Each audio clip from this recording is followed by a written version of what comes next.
welcome you all to Seattle U. As I'm sure you know, our university has a social justice mission, and it's hard to think of an issue facing Seattle that could have more connections to issues of justice and the well-being of people of Seattle. So I'm very, very excited to have this panel be happening here, and I want to introduce you to our moderator, David Bloom, who will be carrying us through the evening.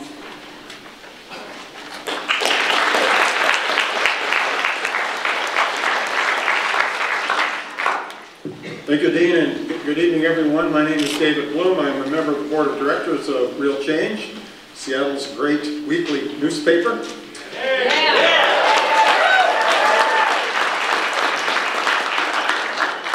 Whose circulation, thanks to all of you and many other supporters, continues to increase week by week and month by month. Thank you very much. I'm also actively involved in the Real Change Organizing Project, which has helped to organize this forum this evening along with the School of Law of Seattle University. In 1981, I was on a panel sponsored by United Way about the growing phenomenon of homelessness in our community, which was new at the time. And when it came my turn to speak and we were asked to project what would happen, I said the problem will grow worse. We will throw services at it. We will not solve the problem. And it will get to the point where the legal response to homelessness will be more and more social control. I could feel the person representing the business community sitting next to me literally bristle at my comment. But I think it is accurate to say that over the last 25 to 30 years, that is exactly what has happened. While we have tried to manage homelessness, we have not seriously tried to address it.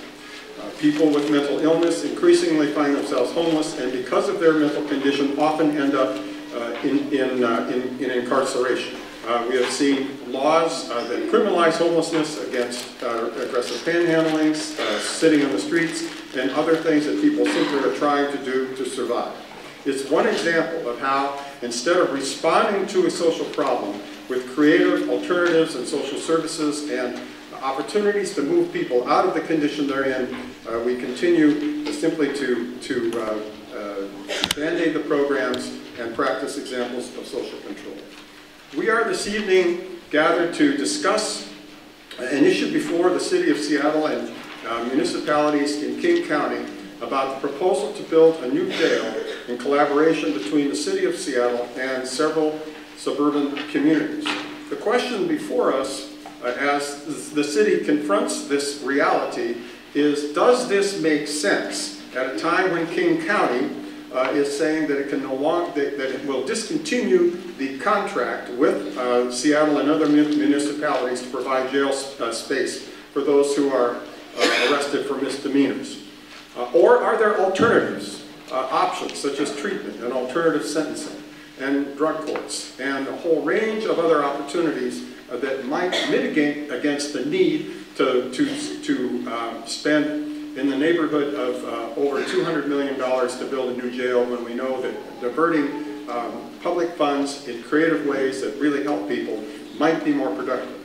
We have gathered this evening an informed and involved panel of community leaders to speak to this question and to the issues before us.